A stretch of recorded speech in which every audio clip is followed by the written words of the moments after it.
wabarakatuh. Baik, bagaimana keadaannya hari ini anak-anak? Sekarang kita akan membahas tentang teknologi ramah lingkungan.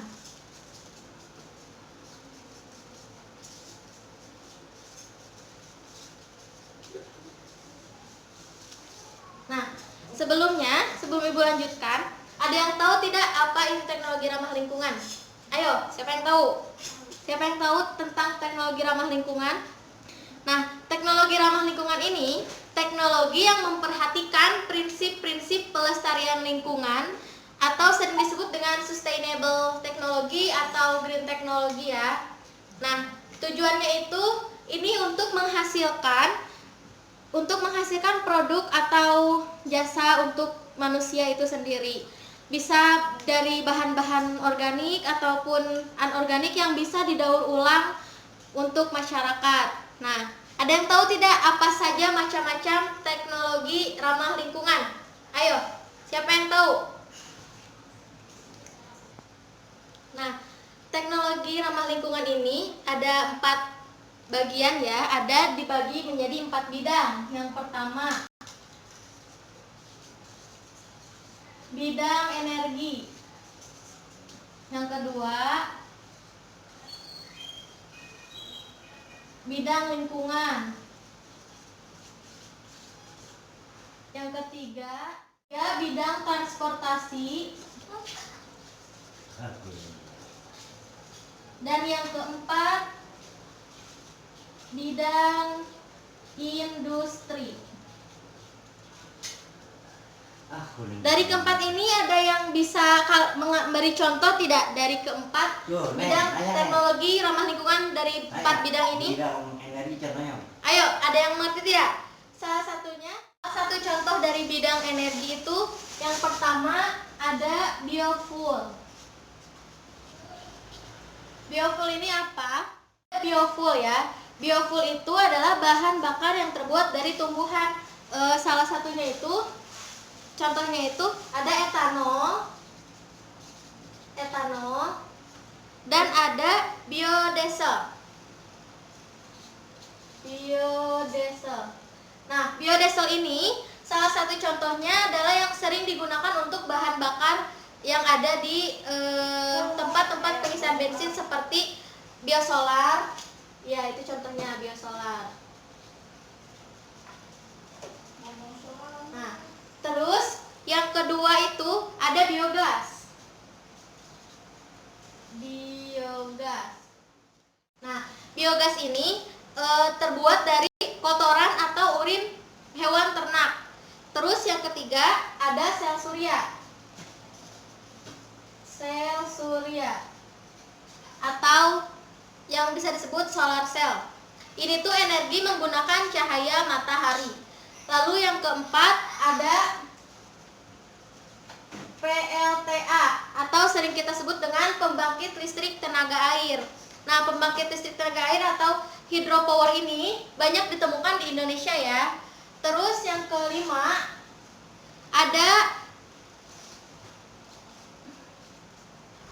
PLT atau pembangkit listrik tenaga air laut atau ombak. Nah, yang menggunakan air laut atau ombak ini tidak ada di Indonesia karena memerlukan energi yang sangat besar. Salah satu contoh pembangkit listrik tenaga air laut atau ombak ini berada di Larans, Prancis ya, anak-anak. Keenam, ada PLTA juga, tapi ini angin ya. Pembangkit listrik tenaga angin. Pembangkit listrik tenaga angin ini pembangkit listrik terbesar yang ada di dunia setelah sel surya. Oke, lanjut. Yang ketujuh itu ada geotermal.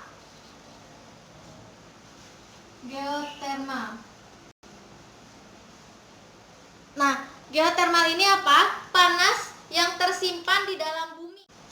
Panas yang geotermal ini tuh bisa hanya dengan 1% saja dari panas 5 km di dalam kerak bumi itu akan menghasilkan energi sebanyak 250 kali lebih banyak dari energi kekuatan yang kita pakai sekarang seperti energi angin dan energi air. Terus yang terakhir ada yang namanya fuel cell atau hydrogen power ya.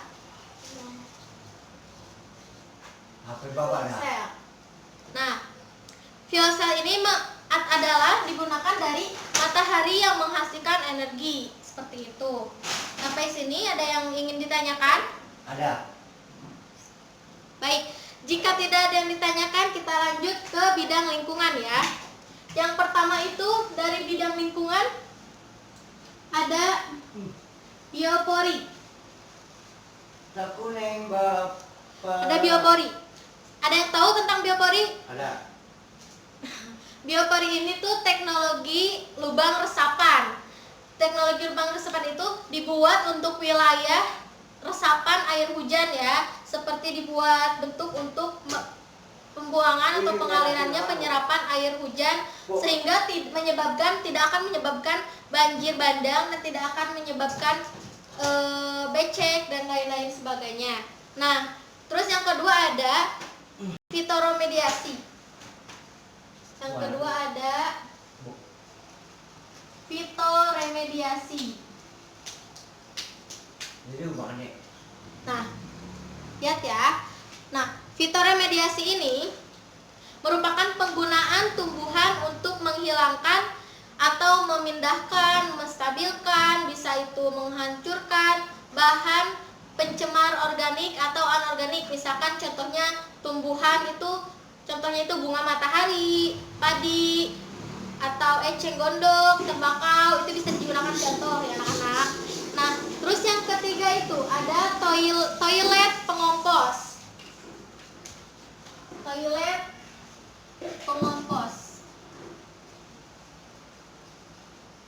Toilet pengompos itu apa? Toilet pengompos itu digunakan sebagai pengganti toilet umumnya pada sekarang. Biasanya toilet pengompos ini digunakan dengan bahan-bahan kompos seperti ditambah dengan hasil kayu-kayu yang digergaji, bisa ampas kelapa dan lainnya yang bisa di daun-daun seperti itu ya, bisa digantikan sebagai toilet agar lebih ramah lingkungan sehingga bisa menyerap pembuangan air maupun feses. Langsung yang keempat itu ada pemurnian air. Nah, ada pemurnian air. Pemurnian air ini juga ada dua ya, pemurnian air yang sederhana dan teknologi osmosis Bali. Pemurnian air yang sederhana itu sering kita jumpai ya, misalkan kita untuk air minum itu sebelumnya air minum itu difiltrasi atau dilakukan pemurnian, dan atau misalkan dari kali-kali, sungai-sungai yang tidak jernih itu bisa difiltrasi dan layak minum. Itu ada prosesnya. Bisa kita juga membuat pemurnian air yang sederhana, nanti kita praktekkan ya di minggu depan. Sampai sini ada yang mau ditanyakan anak-anak? Jika tidak, kita lanjut ya. Selanjutnya di bidang transportasi. Transportasi ini juga memiliki macam-macamnya ya. Misalkan nih, salah satu contohnya adalah yang pertama adalah kendaraan hidrogen. Kendaraan hidrogen. Kendaraan hidrogen. Kendaraan hidrogen ini menggunakan bahan bakar dari hidrogen, bukan menggunakan seperti bahan bakar minyak yang tidak ramah lingkungan. Lalu yang kedua ada mobil surya.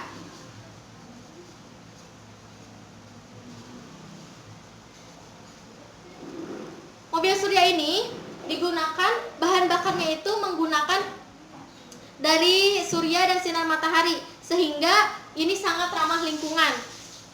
Tenaga melajunya ini menggunakan cahaya dan sinar matahari yang ada, sehingga tidak memerlukan seperti solar, bensin yang seperti itu. Nah, lalu ada ya, yang terakhir itu ada mobil listrik. Mobil listrik. Mobil listrik. Mobil listrik ini itu dengan teknik dalam bentuknya itu seperti menggunakan daya listrik baterai dan tidak menggunakan bahan bakar minyak. Ini juga salah satu contohnya. Nah, selanjutnya dari bidang industri. Bidang industri ini ada biopulping ya. Contohnya itu ada biopulping.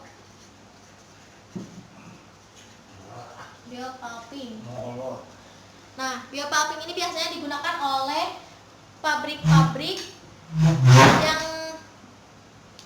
yang mementingkan lingkungannya dan tidak membuang limbahnya kepada sungai atau sembarangan. Si limbah ini tuh diolah kembali sehingga menghasilkan sesuatu yang dapat diperbarui.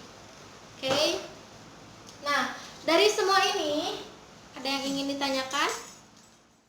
Dari keempat teknologi ramah lingkungan berbagai bidang ini, kita bisa mengambil contoh-contohnya dan kita dapat terapkan dalam lingkungan ya, anak-anak. Nah, dari teknologi ramah lingkungan ini, apa yang bisa kita lakukan? Perilaku hemat energi, misalkan perilaku hemat energi. Coba, ada yang tahu nggak salah satu contoh perilaku hemat energi ini seperti apa?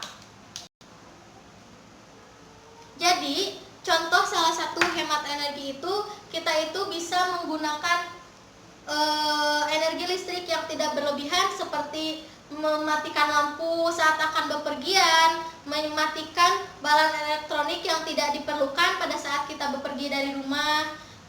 Jika kita sekolah, tempat kerja, atau mau keluar jarak dekat, tidak perlu menggunakan motor, tidak perlu menggunakan mobil sebagai salah satu hemat energi. Bisa juga menggunakan sepeda. Terus kita juga tidak usah terlalu banyak menggunakan bahan-bahan yang sekiranya tidak dapat didaur ulang. Kita bisa mengubah pola hidup kita untuk lebih ramah lingkungan. Nah, sampai sini cukup sekian yang dapat saya sampaikan. Semoga dapat dipahami. Terima kasih. Wassalamualaikum warahmatullahi wabarakatuh.